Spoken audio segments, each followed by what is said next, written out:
quand Claude m'a proposé le film, il m'a raconté l'histoire. Il écrit sûrement un scénario pour lui, pour les techniciens. À la fin de sa vie, Jean-Louis Trintignant apparaissait comme une silhouette fragile, presque effacée, dans son refuge du midi de la France. Ses yeux, autrefois si pénétrants à l'écran, gardaient encore cette intensité étrange, comme s'ils portaient en eux des secrets que personne n'avait jamais su déchiffrer. Pour le grand public, il demeurait l'acteur pudique, l'homme discret qui semblait se protéger du tumulte médiatique.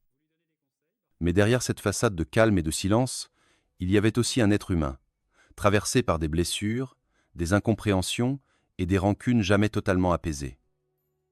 Car une carrière aussi longue que la sienne, plus d'un demi-siècle, du scandale de Et Dieu, créa la femme jusqu'au triomphe d'amour de Michael Haneke, ne pouvait se dérouler sans friction. Derrière les applaudissements, il y eut des colères étouffées, des déceptions amères, et des rencontres qui laissèrent en lui une trace douloureuse. Et bien que Trintignant se soit toujours montré mesuré, presque effacé, il avait aussi ses propres ombres, ces artistes qu'il ne pouvait tout simplement pas voir en peinture. Alors, qui furent-ils? Quel visage se cache derrière ces tensions invisibles? Dans cette rétrospective, nous allons lever le voile sur 5 noms, 5 figures qui, à des degrés différents, ont marqué la vie de Jean-Louis Trintignant par la discorde, le malaise ou l'incompatibilité profonde. Ce n'est pas une confession de haine, mais le portrait d'un homme qui, malgré son apparente sérénité, a dû composer avec les heures et les blessures de son époque. Numéro 1. Brigitte Bardot. En 1956, lorsque Roger Vadim lançait Dieu, créa la femme, le cinéma français est sur le point de vivre un séisme. Le film va non seulement propulser Brigitte Bardot au rang de mythe, mais il va aussi marquer profondément Jean-Louis Trintignant, jeune comédien alors presque inconnu. Pour lui, c'était une chance inespérée, tourner aux côtés d'une actrice déjà adulée, dans une œuvre qui allait bouleverser les codes de la sensualité et du désir à l'écran. Mais ce qui aurait pu être une rampe de lancement harmonieuse devint rapidement un terrain miné. Sur le plateau, Bardot éclipsait tout. Sa présence irradiait, sa liberté de ton choquait autant qu'elle fascinait. Elle incarnait une nouvelle ère, celle d'une féminité émancipée, sauvage, insoumise. Trintignant, quant à lui, était tout l'inverse. Réservé, timide, presque maladroit devant la caméra lorsqu'il fallait affronter la tempête Bardot. Les techniciens, les journalistes, tout le monde semblait ne voir qu'elle. Et lui, dans ce tourbillon, se sentit réduit à l'ombre, à un second rôle affectif qui n'existait qu'à travers la lumière crue de Bardot. Leur relation, au départ, semblait tendre vers une complicité intime. La presse à scandale se régalait déjà en parlant d'une romance secrète entre la bombe sexuelle et le jeune premier. Mais derrière ces rumeurs dorées, la réalité était plus complexe. Bardot, capricieuse, explosive, se montrait souvent condescendante envers Trintignant. Elle ne comprenait pas son silence, sa lenteur, son besoin d'intérioriser chaque émotion. Pour elle, tout devait être feu, passion, éclat. Pour lui, le jeu devait être retenu, subtil, presque chuchoté. Deux mondes irréconciliables. Jean-Louis, de son côté, souffrait en silence. Devant la caméra, il devait jouer l'amant passionné, mais en dehors, il observait avec une certaine amertume la manière dont Bardot accaparait l'espace. Elle riait fort, séduisait l'équipe, improvisait des gestes qui forçaient parfois à recommencer les prises. Lui, appliqué, cherchait la justesse, mais voyait ses efforts balayés par l'ouragan Bardot. C'est dans ce décalage que naquit la première fissure, une rancune muette, une impression de n'être qu'un accessoire dans le destin flamboyant d'une autre. Il racontera plus tard, avec son détachement habituel, qu'il avait appris beaucoup auprès de Bardot. Mais derrière ce mot feutré, on devinait une blessure. Apprendre à se faire petit, apprendre à disparaître, apprendre à supporter. Car le triomphe du film, acclamé dans le monde entier, fit de Bardot une icône planétaire, tandis que Trintignant restait encore dans l'ombre. Sa carrière ne décolla que plus tard, preuve que ce premier succès avait été à double tranchant. Pour lui, Bardot incarna dès lors une ambivalence douloureuse, celle de la muse qui lui avait offert son premier grand rôle, mais aussi celle qui, par son éclat, l'avait enfermé dans une position de subalterne. Et cette tension, bien qu'enfouie derrière son silence pudique, allait laisser une trace indélébile. Lorsque Et Dieu, créa la femme sort sur les écrans en 1956, le monde entier découvre Brigitte Bardot comme une apparition. Les affiches envahissent les rues de Paris, les magazines s'arrachent ses photographies et son prénom seul devient synonyme de scandale et de désir. Pour Jean-Louis Trintignant, pourtant, ce triomphe eut le goût amer des victoires volées. Le succès n'appartenait qu'à Bardot et dans ce tourbillon médiatique, il se retrouva relégué au rang d'anecdote, de « jeune homme mystérieux » effacé derrière la torche vivante qu'était Bébé. D'un côté, il y avait la lumière aveuglante de Bardot. De l'autre, l'ombre silencieuse de Trintignant. La presse ne s'intéressait qu'à leur prétendue liaison, jamais à son travail d'acteur. Bardot, libre et insolente, cultivait cette image d'icône insoumise qui faisait trembler les conventions. Trintignant, lui, n'était qu'un figurant dans cette fresque médiatique, réduit à un rôle de compagnon discret, presque invisible. Et cela, pour un jeune acteur avide de reconnaissance, fut une blessure cuisante. Leurs rapports personnels en souffrirent. Si une attirance réelle avait pu exister dans les coulisses, elle fut vite étouffée par les excès de Bardot. Elle vivait à 100 à l'heure, s'abandonnant à ses passions, multipliant les éclats, tandis que Trintignant cherchait le silence, l'équilibre fragile, la profondeur. La rumeur de leur romance ne fit qu'ajouter de la confusion. Elle l'enfermait dans une image qui n'était pas la sienne, celle d'un amant de Bardot et non celle d'un comédien à part entière. Avec le temps, cette fracture ne fit que s'élargir. Bardot poursuivit sa course fulgurante, enchaînant films et provocations, tandis que Trintignant prit un chemin plus souterrain, plus lent, vers une reconnaissance artistique qui viendrait bien plus tard. Et pourtant, au fond de lui, il garda une forme de rancune voilée, celle d'avoir été utilisé comme marchepied dans une histoire où il avait donné beaucoup, mais reçu peu en retour. Les quelques rares confidences qu'il fit laissaient deviner ce malaise. Derrière son ton feutré, ses mots semblaient peser. Bardot représentait autant un souvenir de jeunesse qu'une cicatrice. Il admirait peu. Être son courage et son audace. Mais il ne pouvait oublier le sentiment d'avoir été nié, écrasé par une lumière trop violente. Dans la mémoire de Trintignant, Brigitte Bardot restera sans doute comme une contradiction. L'actrice qui ouvrit la porte de sa carrière, mais aussi celle qui laissa derrière elle l'ombre d'une humiliation muette. Un nom qu'il ne pouvait, même des décennies plus tard, prononcer sans sentir cette tension sourde remonter à la surface. Numéro 2. Roger Vadim. Si Brigitte Bardot fut pour Jean-Louis Trintignant une révélation douloureuse, Roger Vadim en fut la cause indirecte, le démiurge qui avait orchestré ce théâtre étincelant où chacun jouait un rôle imposé. Vadim n'était pas seulement un réalisateur. Il était un stratège de l'image, un homme qui savait transformer un plateau de cinéma en machine à fantasmes. Mais pour Trintignant, ce talent ressemblait trop souvent à de la manipulation. Lorsqu'il fut choisi par Vadim pour Et Dieu, créé à la femme, Trintignant pensa avoir trouvé un mentor. Le jeune acteur timide, issu d'une famille bourgeoise du Vaucluse, espérait que ce cinéaste moderne l'aiderait à s'imposer. Mais très vite, il comprit que Vadim n'avait Dieu que pour Bardot, qu'il connaissait intimement et qu'il voulait ériger en mythe. Tout dans le tournage semblait conçu pour mettre en valeur la sensualité de Bardot, quitte à réduire les autres comédiens à des silhouettes. Sur le plateau, Vadim cultivait une atmosphère ambiguë, mélange de séduction, de provocation et de désordre calculé. Trintignant, qui aimait la rigueur, s'y sentait déplacé. Les scènes étaient souvent improvisées, l'énergie de Bardot servait de boussole, et les autres devaient s'adapter. Vadim encourageait les caprices de sa muse, persuadé que cette liberté donnerait au film sa modernité. Mais pour Trintignant, c'était une humiliation silencieuse. Il travaillait ses textes, ses gestes, ses regards, et voyait ses efforts balayés par l'arbitraire du metteur en scène. Au fil des jours, le malaise grandit. Vadim traitait Trintignant comme un pion utile, mais pas essentiel. Il le dirigeait peu, le laissait à l'écart, comme si son seul rôle était d'exister en contraste avec la tornade Bardot. Cette indifférence blessait profondément le jeune acteur, qui avait espéré trouver là une forme de reconnaissance. Au lieu de cela, il découvrait la cruauté du cinéma. Un monde où l'on peut être choisi, mis en avant, puis oublié, sacrifié à la gloire d'un autre. Et pourtant, paradoxalement, ce fut grâce à Vadim que Trintignant obtint son premier grand rôle. Ce paradoxe fit naître chez lui un ressentiment complexe, mêlé de gratitude et de rancune. Vadim lui avait ouvert une porte, mais en la franchissant, il avait aussi découvert la face sombre d'un cinéma de manipulation. Pour Trintignant, cet apprentissage fut amer.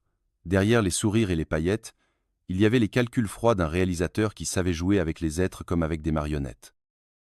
Lorsque Et Dieu, créa la femme devint un phénomène mondial, Roger Vadim fut porté en triomphe aux côtés de Brigitte Bardot. Les critiques parlaient d'un coup de tonnerre dans le ciel du cinéma français, d'une révolution érotique qui bouleversait l'image de la femme à l'écran. Mais dans cette célébration, un nom resta à la marge, Jean-Louis Trintignant. À peine mentionné, il apparaissait comme une silhouette pâle dans le récit flamboyant du succès. Pour lui, ce silence eut la violence d'un coup de poignard. Vadim, de son côté, ne fit rien pour corriger cette injustice. Au contraire, il renforça la légende Bardot, multipliant les interviews où il ne parlait que d'elle, réduisant les autres acteurs à des figurants de sa grande aventure. Trintignant, déjà blessé par le tournage, se sentit trahi. Là où il espérait une reconnaissance, il ne reçut que l'indifférence. Ce fut là que naquit une rancune durable. Non pas une haine bruyante, ce n'était pas dans la nature de Trintignant, mais une blessure enfouie, jamais vraiment cicatrisée. Dans ses rares confidences, il évoquait Vadim avec une distance glaciale, comme s'il avait été pour lui le symbole d'un cinéma qui sacrifie les individus à l'autel du spectacle. Derrière le sourire charmeur du réalisateur, il voyait désormais un manipulateur, un homme prêt à tout pour nourrir son mythe personnel.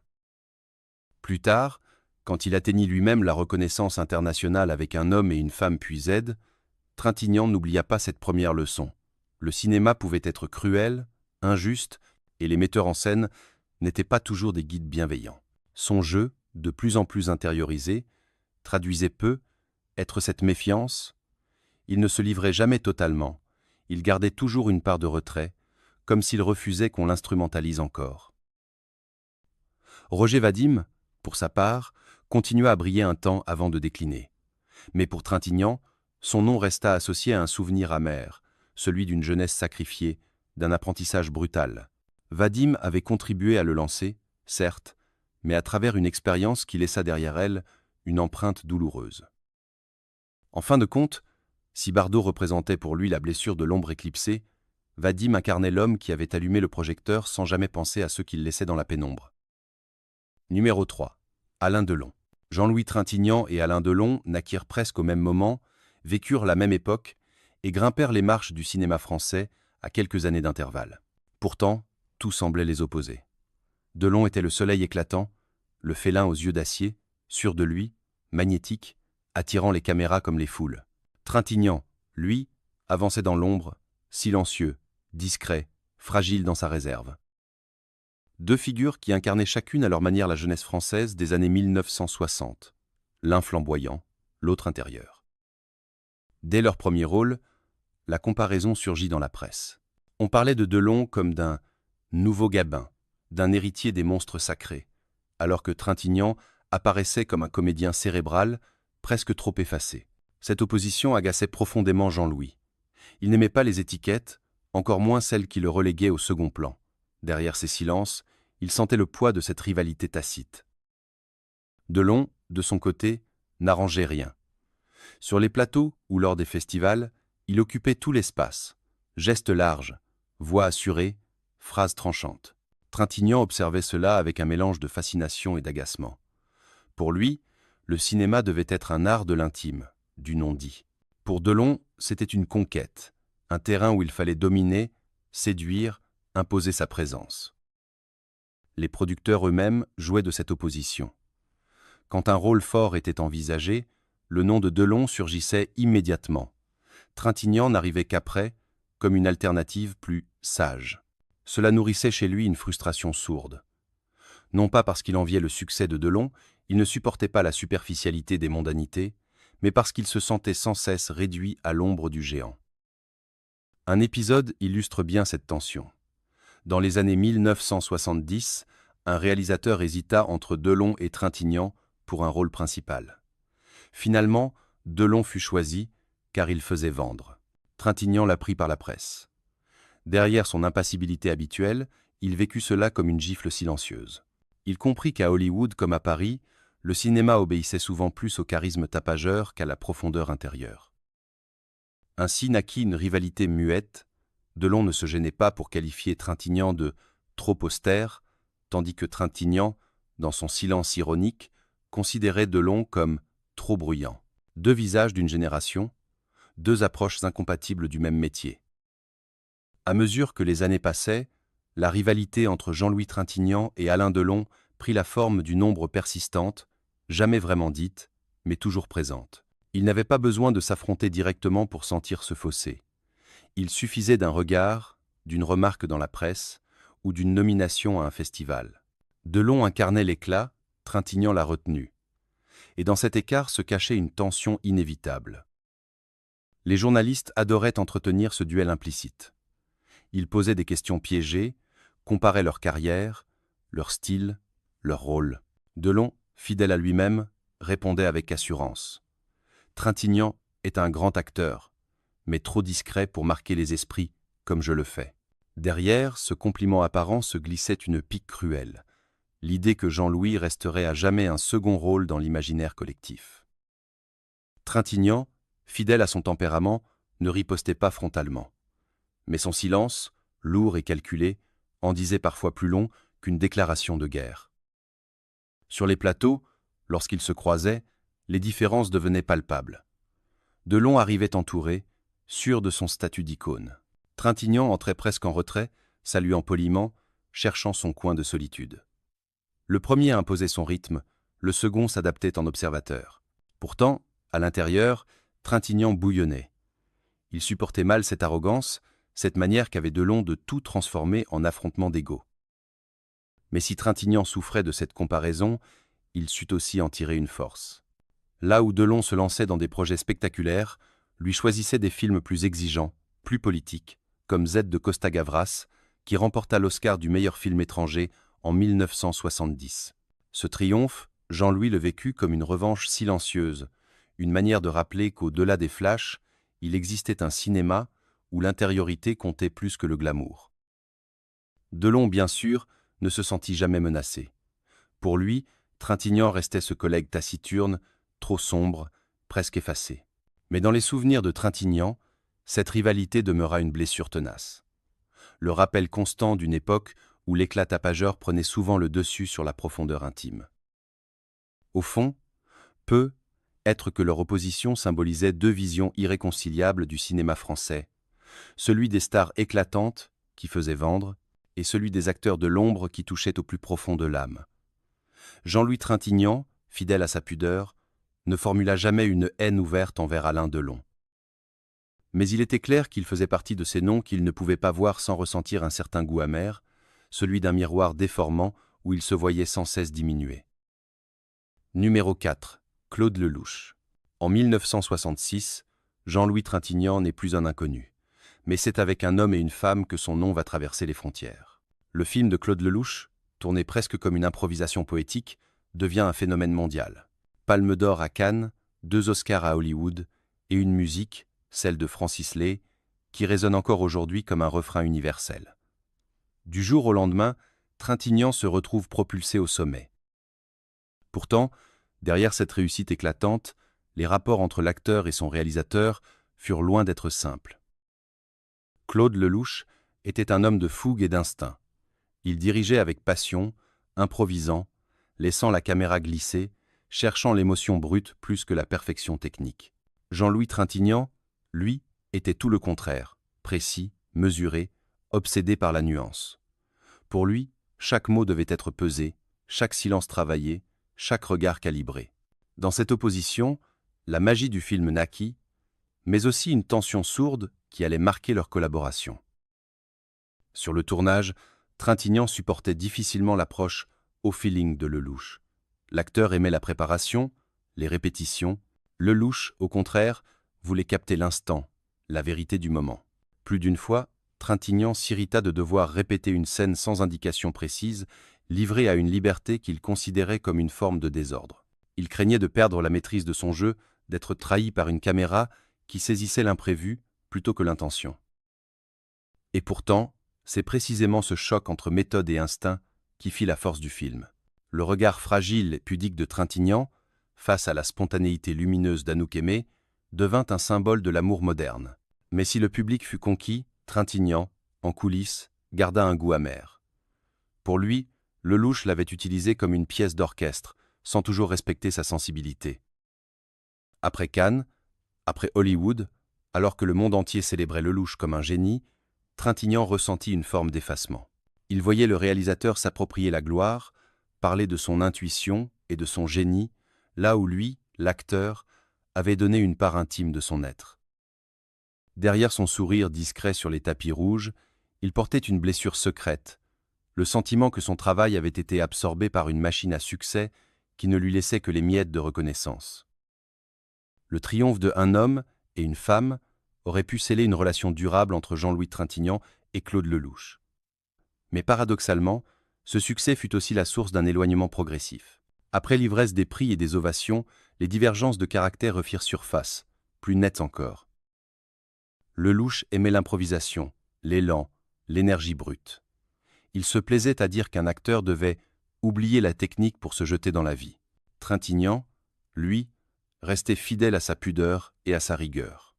Il ne concevait pas l'art comme une improvisation permanente, mais comme une quête exigeante de justesse. Chaque silence, chaque respiration comptait. Pour lui, le cinéma n'était pas un terrain de jeu, mais un espace sacré où l'on devait entrer avec retenue. Au fil des années, leurs routes se recroisèrent, mais jamais avec la même intensité qu'en 1966. Trintignant se tenait à distance des projets trop expansifs de Lelouch, préférant choisir des cinéastes plus austères, comme Costa-Gavras ou Michael Haneke, qui correspondaient davantage à sa conception intérieure du métier. À ses yeux, Lelouch avait trahi quelque chose. En transformant leur travail en mythe planétaire, il avait effacé la fragilité authentique de son jeu derrière une légende trop brillante. Les entretiens ultérieurs le révèlent, Trintignant évoquait un homme et une femme avec respect, mais rarement avec tendresse. Comme s'il reconnaissait la beauté du film, tout en gardant la distance d'un homme qui s'était senti dépossédé. Cette réserve contrastait avec la fierté débordante de Lelouch, qui ne cessait de rappeler à quel point ce film avait changé sa vie. Ainsi, entre eux, resta une fracture silencieuse. L'un avait bâti sa légende sur ce succès, l'autre en avait retiré une reconnaissance mitigée, entachée par un malaise intérieur. Pour Trintignant, Claude Lelouch faisait partie de ces noms qu'il ne pouvait pas voir sans ressentir cette gêne persistante, se souvenir d'avoir donné beaucoup sans jamais recevoir la juste part de gratitude. Numéro 5. Gérard Depardieu. Dans les années 1980, le cinéma français connaît un basculement.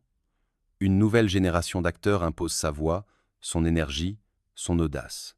Au premier rang, Gérard Depardieu, colosse magnétique, débordant de vitalité, qui s'impose comme la figure incontournable du 7e art hexagonal.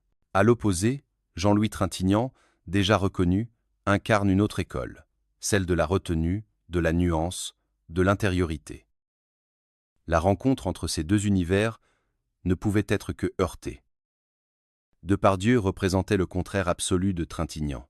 Là où Jean-Louis travaillait chaque silence comme une matière dramatique, Depardieu explosait en gestes, en improvisation, en débordements imprévisibles.